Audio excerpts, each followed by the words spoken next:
Reggae News Network presents Behind the Scenes, Part 1.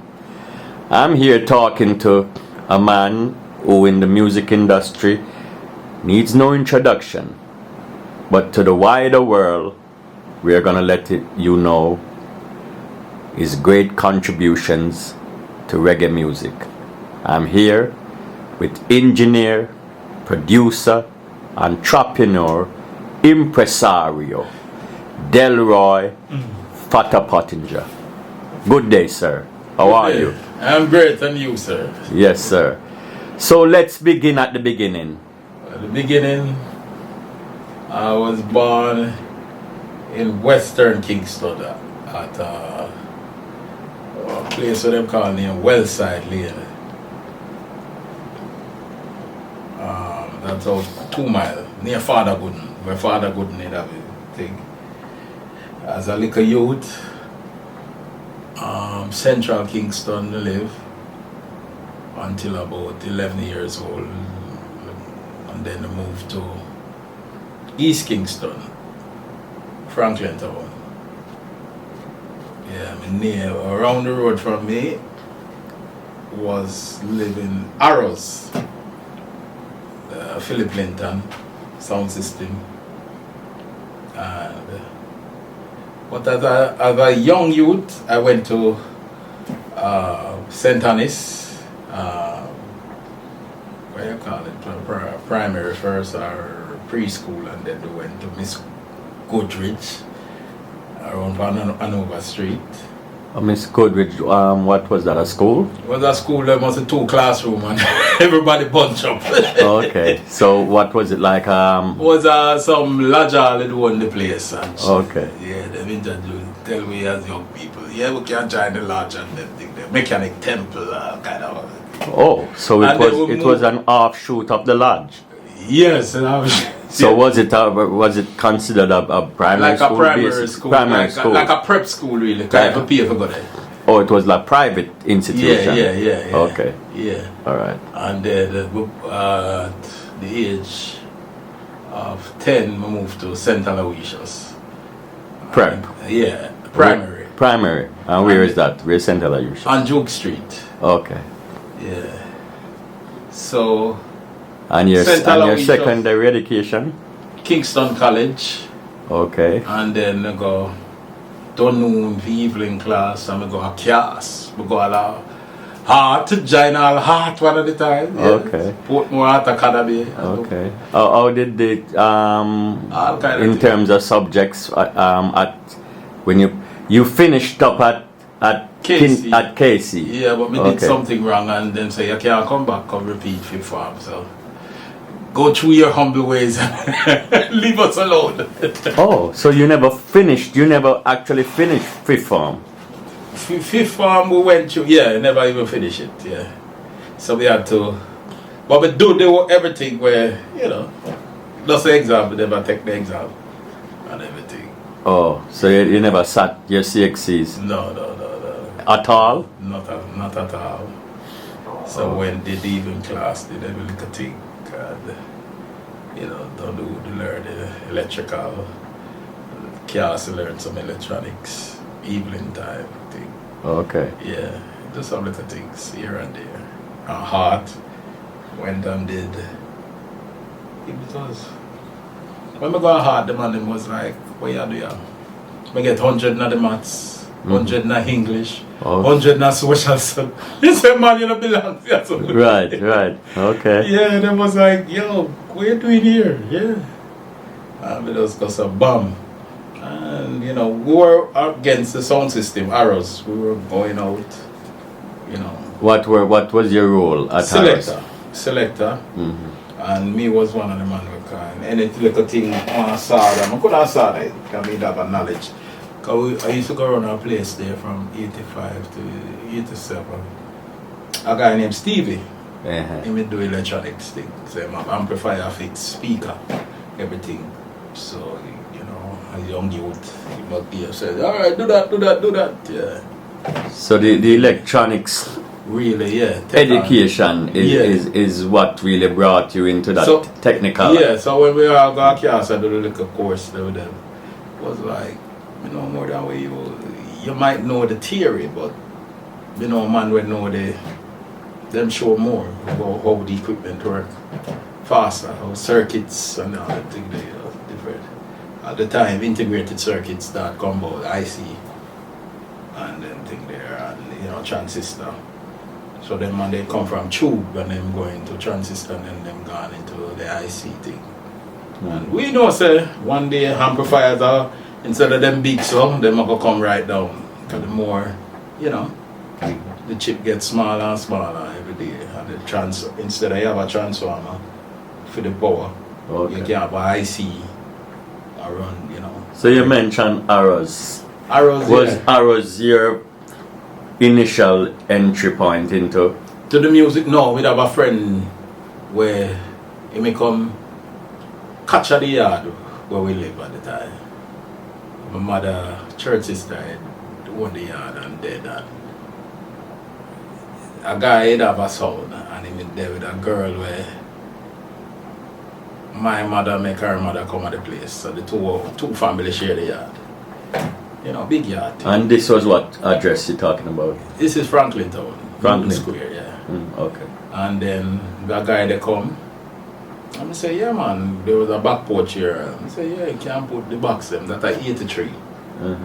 So 83 now we start, you know. But we'd always love the music. We used to left Aloysius and go out of Randy's there as a youth. After school and listen to song them, and the little man would have the little mobile record shop all him, you know, he walk go to play Joe Gibbs, everybody up Orange Street, all them places, and downtown Kingston. And even while we live at Franklin Town, my old lady always have shop downtown, down at George's Lane. So most evening you left school with a case, Aloysius or case, you have to go and stay till when your mother ready for lock shop. You head up, you know, you take a bus. And your father, Father never played no role, but I met my father when I was about 8 years old or 7 years old. Okay, yeah. So he wasn't living with... No, I never take no active role. Even after I met him for the first time, it was like some $10, $5 business, you know. And where was he? Yeah, Walton Park there, near Greenwich, Greenwich Town there. Yeah. And then he never really take no role. But him, when you go around him, he would always have music, Bob Marley, Peter Touch, he would always have them albums there, you see him with them and them thing there and some American thing. I mean, that man really love music, so yeah. But in terms of him having an influence on you in the musical sphere, you would say that was non-existent? Non-existent, man. No. Okay. Never even. So this fellow you said had this sound. Yeah, Stevie. Stevie. The other guy, yeah, Arville. Volume 1 or Volume 4. That was the name of the song? Yeah, I name it Volume 1 and I believe him. And what role did you play with this? Yeah, him was the man who really had the music them and I could sit down with him and go through the song them and him say, boy, when he would have, you know, he was in the two turntable disco thing. So he would have R&B, he would have reggae, he would have everything. So that little youth now, you around him and he say, yeah man, you can play this type of soul music and you match the tempo and, you know, the vibes and the people and certain things. And when you moved from that, you went... So him introduced me to Stevie and the guy with the who teach me electronics. Oh, so he introduces the guy who teaches the electronics. Yeah, because Arville, Stevie, sometimes Arville would have record, but he never have no sound. He never have no box and a speaker like that. He only have 2 boxes. And if he need certain things, he would have to check Stevie and, you know.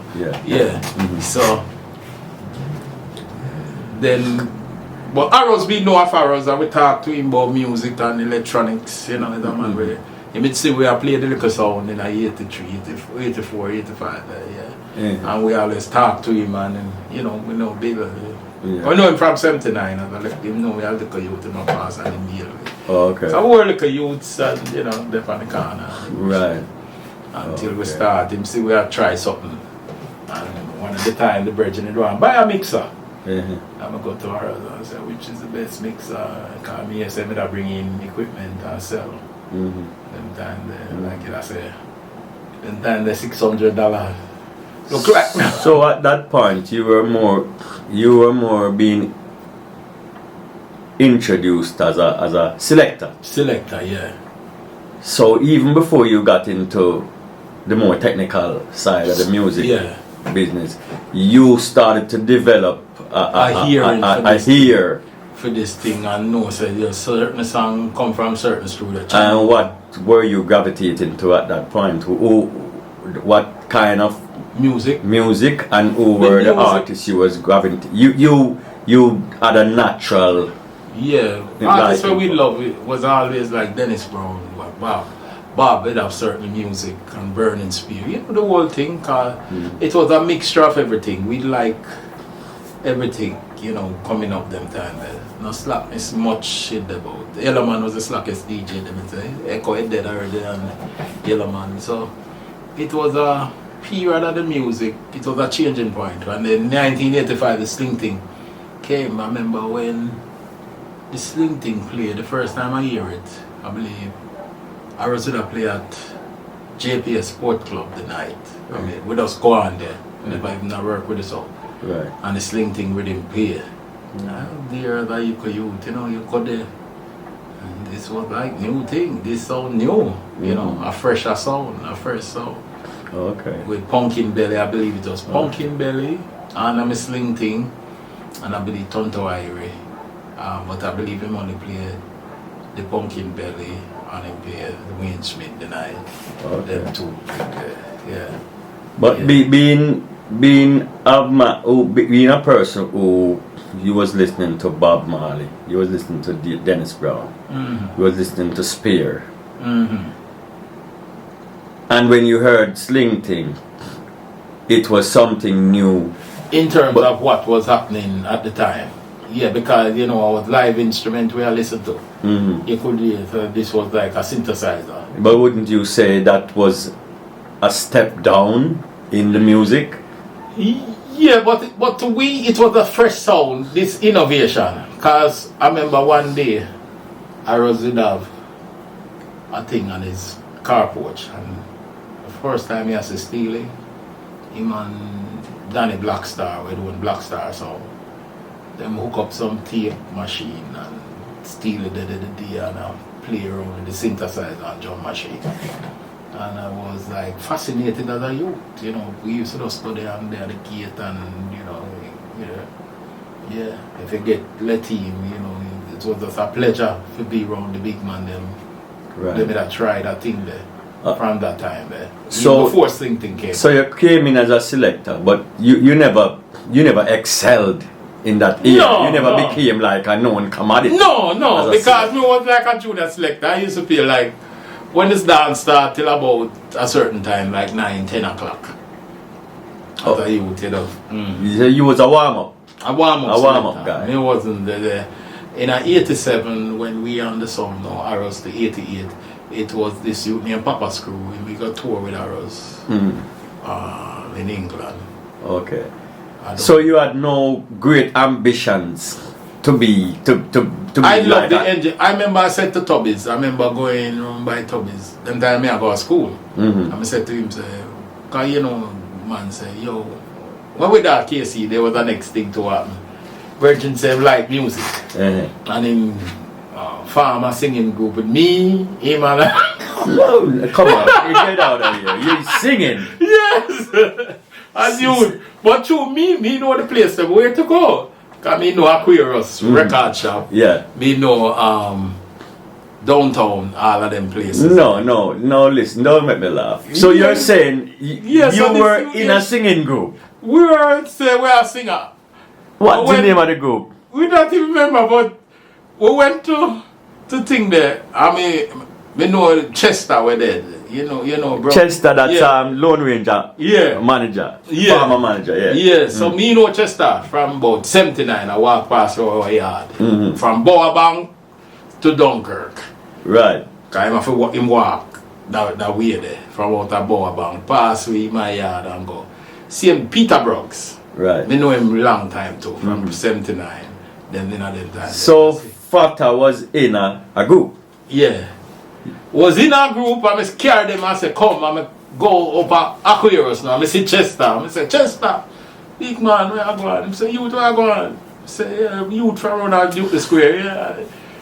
So we have a little group here, you know, and then say, bust a tune, and I believe Chester call, if I'm not Berries or somebody else, I say, hear them youth here. And the man say, come on, say, oh, the lead singer sound good, but the harmony not really. So you were a part of that. The harmony section. You were a part of that. What you would want to call a harmony, but in fact it turned out into disharmony. Yeah, so that I know, you know, Chester. So your singing career was over. Was over before before it started. And then me took them to Waterhouse. Yeah, me took them to Waterhouse. One day we said, come, we could go, we'll go. Left from KC. I believe we were in Ford Farm with the morning shift. So take them, go across road, we'll take the 15 bus. I will come off right down, where that is on there? Penwood. We go down Penwood.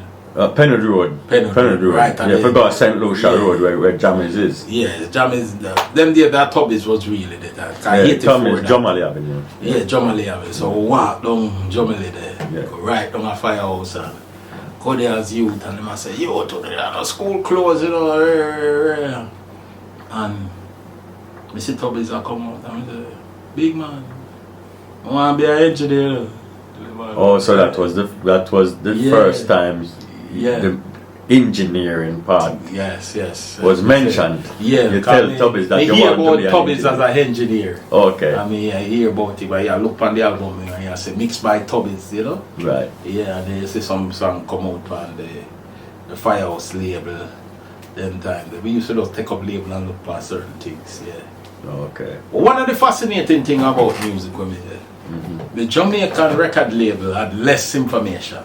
The American label, later on in life, when me reach up a Gussie Clark, me realize that the American label was telling you all about publishing and all these things, the mechanicals, while the Jamaican label was slash dash a little one little thing. Jamaican labels are infamous for misspellings. It's a misspelling. Guessing game. Yes, sir. Artist name is wrong. Yes, sir. There's no mention of his right name as a writer. Yes.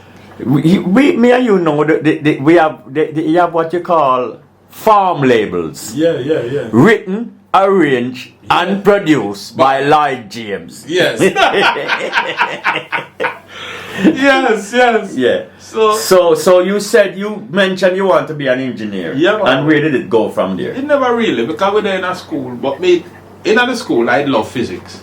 But no, so me take the CXE, but then they just decide so them just being cruel. I mean, one of the time there was things happening at home, you know, my mother and things happening. Okay. Well, one of the time me love the music thing more.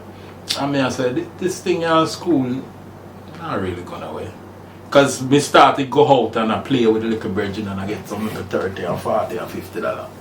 And it does, in terms of the music, was nice. You know, it was, going out. He introduced me to Stevie and Stevie started play Stevie Duff and Eddie Murphy. And Oakley Man, otherwise known as Ninja Man. Yeah, so me used to go out St. Mary, all about that little youth still in a school. Henderson Avenue youth then? Yeah, the Henderson Avenue. Remember one time we play up there one time. In about 85 and all that way there. Yeah, Firefox them. So how did you actually Junior Murphy too, yeah. Junior Murphy. Yeah. Which was Eddie Murphy, little brother.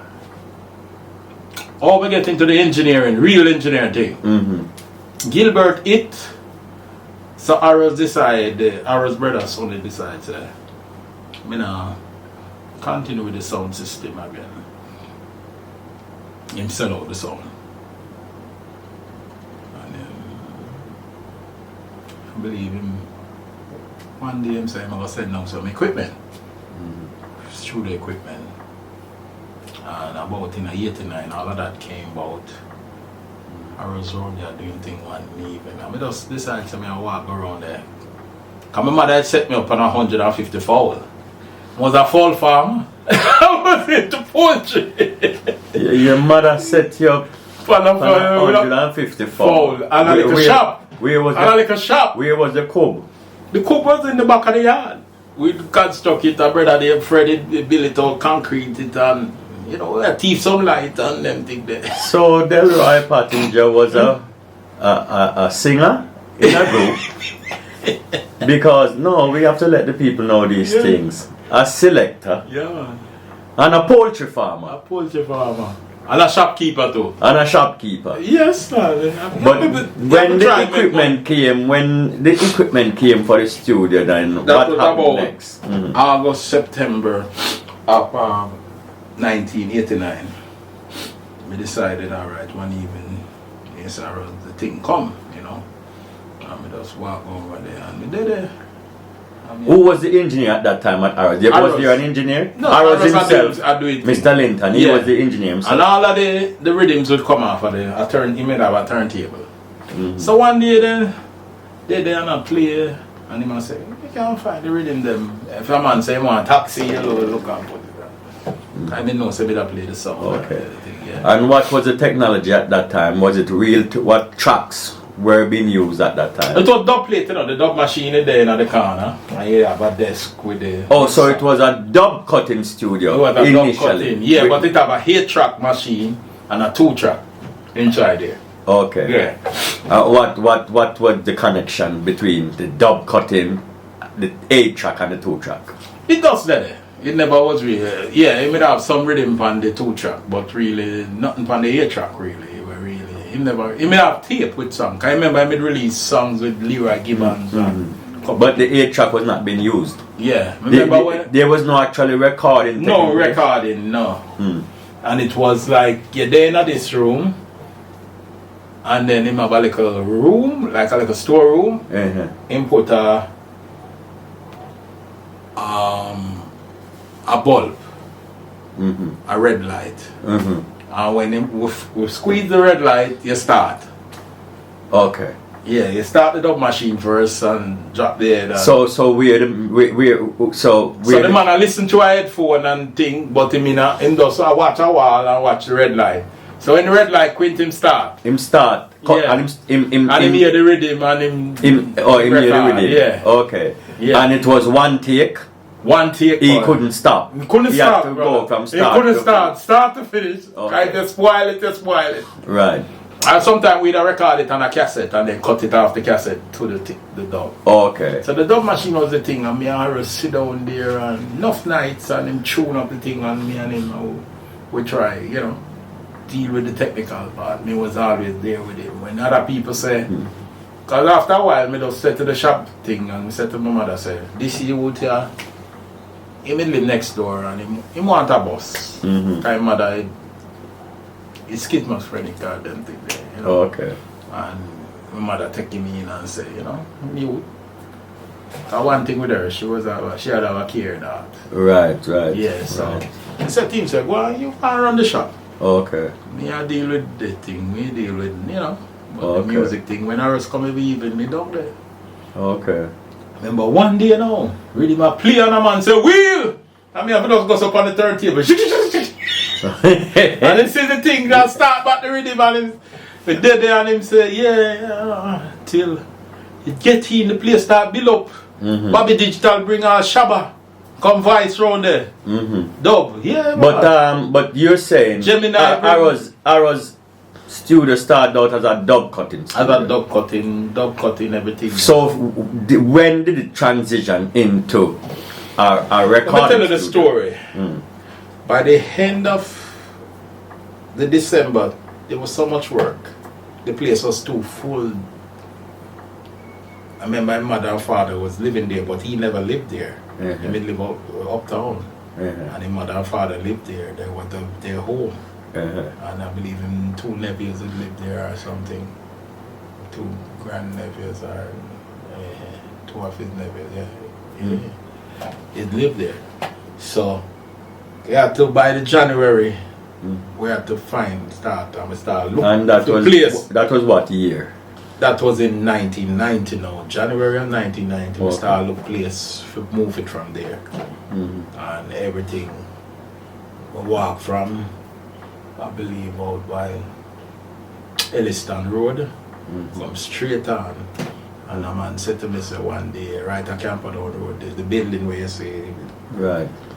that lady, I rent that place there, and I get the name of the person, and I pass it on to ours then. Okay.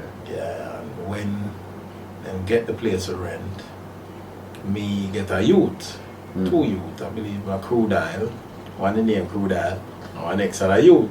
Yeah. And to clean up the place, because there was, in front of the place, there was a high mound of dirt. Right. High so. And as young boy, we strong like hell, man. We dig down the whole of that Sunday there, clean it up. I was there foreign, because where it gone, that set of equipment that was at the house was his brother one. Okay. So when the transition to come commercial into big time, his brother said, no, you can't carry my thing have to stay here. So Okay. so when he was up in Miami sourcing equipment, the same set of equipment to bring back to Jamaica, and he bought all of these equipment brand new. Okay. Yeah. When Okay. by April, I believe we opened April, I remember. So it Below took the place. 4 months We to took get everything like organized. Organized was like, I believe either the March or the February, late February, get the place, and by the April it opened. The April, yeah, Okay. that was it. I remember. First PM again. And that was the one on Windward Road. Windward Road. Yeah, The- that's the yeah. place. Yeah. So we got a little room in the back. Now, 1990. give me a little itemize what was in that. So that when those equipment came down, you were transitioning from dub cutting to actually recording studio. Yeah, me and Aros would always talk about that. He was always thinking of recording. The dub was like to make a quick buck. Right. Right. But him thing was to produce music. Right. So remember- what did he start with? We started with a Tascam 12 channel and the 8-track, half-inch 8-track Tascam recording machine, and the 2-track Tascam. You mix To mix down.